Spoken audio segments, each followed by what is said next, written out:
semuanya, selamat datang di Berbisik, berbincang bersama ISC. Nah, teman-teman, kembali lagi sama aku, Maria Ardiela.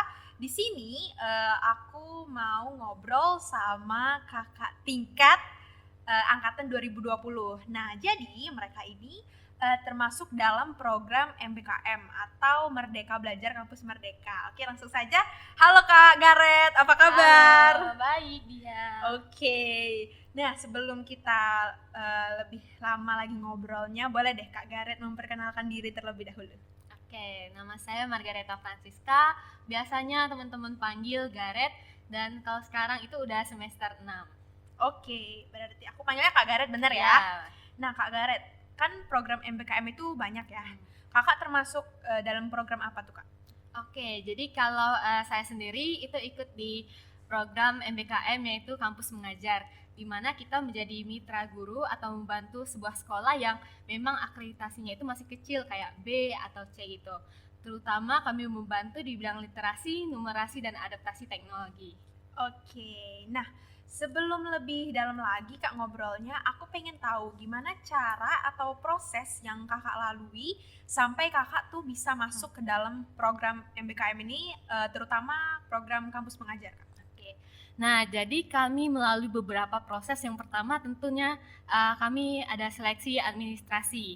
Itu kayak kami mengumpuli berkas. Nah, berkas itu biasanya akan kita tanyakan dulu kepada Kaprodi. Misalnya seperti surat pernyataan bahwa kita setuju mengikuti program ini, ada juga surat kesehatan.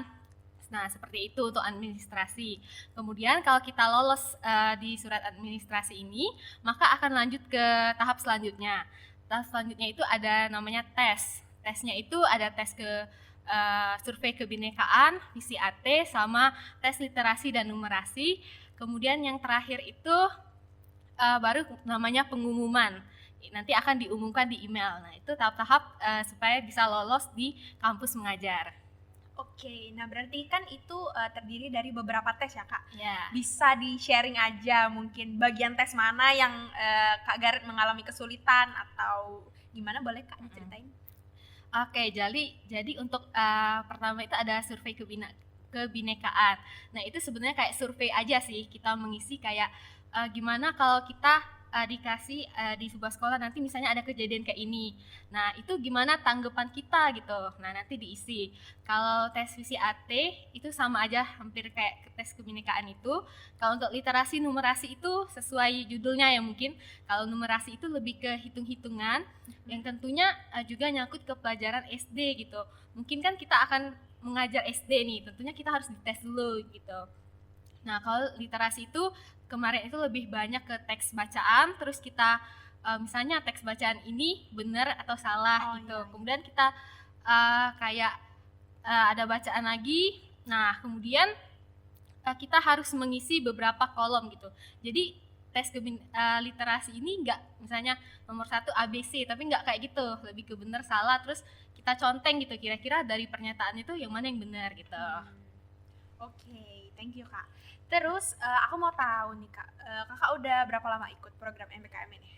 Oke, jadi program itu waktu seleksi itu dimulai di bulan Desember.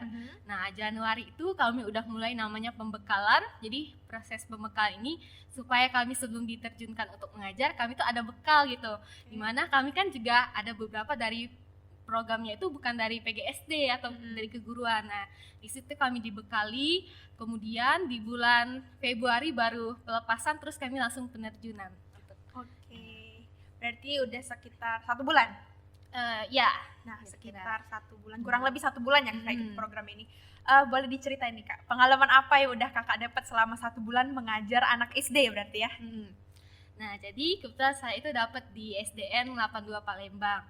Nah, itu dari pertama pengalaman sebenarnya pas masuk SD itu kami cukup senang karena disambut baik sama guru-guru ataupun warga sekolah di situ. Kemudian kami kayak dijelasin mengenai SD itu kira-kira apa sih yang mungkin program yang bisa kita bangun supaya SD itu berkembang, khususnya di literasi, numerasi maupun di adaptasi teknologi. Nah, kemudian kami pun sebulan ini udah bantu ngajar, udah mulai nyusun program. Nah, itu pengalamannya tentunya anak-anaknya itu buat saya sendiri ya, itu membuat kita jadi semangat. Apalagi kan kita harus bangun pagi, jam 6-an, biasa kita kuliah tuh bangun jam 7 gitu. Nah, anak-anaknya tuh juga sangat antusias sih. Misalnya kita buat, ayo mau main games nggak? Nah, mereka juga, ayo kak gitu. Nah, terus juga saya ini sebenarnya kayak setiap setelah ngajarin mereka, biasanya bertanya gitu, gimana menurut kalian gitu. Nah, jawaban mereka ini juga sebenarnya yang bikin saya senang gitu. Kadang mereka jawab, kak gamesnya seru, mau diadain lagi besoknya gitu. Kak mau games yang lain dong gitu. Dan juga yang mungkin berkesan itu mereka tuh sampai kayak, kak mau dong diajarin kakak karena lebih ngerti kalau diajarin kakak gitu. Ya, jadi pengalamannya lebih ke seneng karena anak-anaknya juga seneng gitu diajar sama kita. Karena anak-anaknya semangat, kakak juga jadi semangat mungkin ya. Ya. Oke, nah kak, berarti ini programnya bakal dilaksanain sekitar 1 semester ya?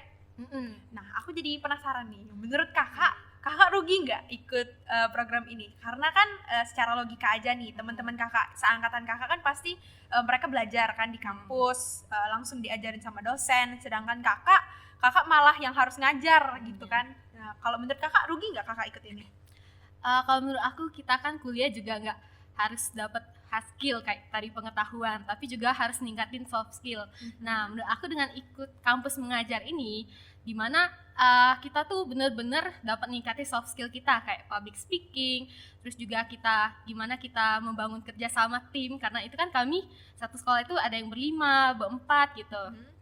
Nah, terus juga bagaimana mungkin kita bisa mengontrol emosi kita, apalagi kan kita akan ngajar anak-anak, harus banyak-banyak sabar gitu, banyak banget pokoknya soft skill yang bisa kita kembangin. Terus juga kita bisa karena mau ngajarin mereka materi lagi, kita berarti harus mengingat lagi materi kita yang waktu masih SD. Nah, itu tentunya nambah juga pengetahuannya gitu.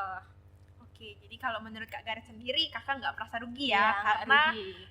udah dibalas sama pengalaman yang kakak dapat. Nah, mungkin kan dari tadi kita ngomongin tentang sukanya nih. Aku pengen denger deh Kak, beberapa aja duka yang kakak alami selama kakak ikut program ini. Pastinya ada dong. Nah, dukanya mungkin sebenarnya keadaan sekolah sih. Nah, di sekolah yang saya bantu ngajar ini ada lagi proses pembangunan. Awalnya itu ada 2 gedung. Nah, jadi karena ada proses pembangunan ini, satu gedung itu nggak bisa dipakai. Tentunya ngurangin tempat untuk belajar kan. Nah, ngurangin tempat untuk belajar. Jadi di mana cuman 1 hari itu mereka itu awalnya belajar tuh bisa sampai 6 jam gitu. Tapi di 1 hari mereka hanya satu kelas itu 1 jam. Nah, kita kan kayak bingung gitu sebenarnya program gimana sih yang mau dijalani karena waktunya terbatas kan. Karena anak-anak lain juga karena giliran tadi, terus juga tempatnya terbatas, sebenarnya itu menjadi kendala besar sih. Tapi namanya kita melihat semangat anak-anak tadi, tentunya kita juga semangat untuk bisa wujudin programnya walaupun banyak kendalanya. Oke, makasih ya Kak Garet. Yeah. Oke teman-teman, jadi ini juga sebagai penutup dari sesi kita. Makasih ya Kak Garet udah meluangkan waktunya. Aku juga mau makasih untuk teman-teman dari tim ISC yang udah membantu, dan juga untuk teman-teman di rumah yang udah menonton konten kita. Oke, makasih ya Kak Garet. Iya. Laboratorium Innovation System Center, one for all for one.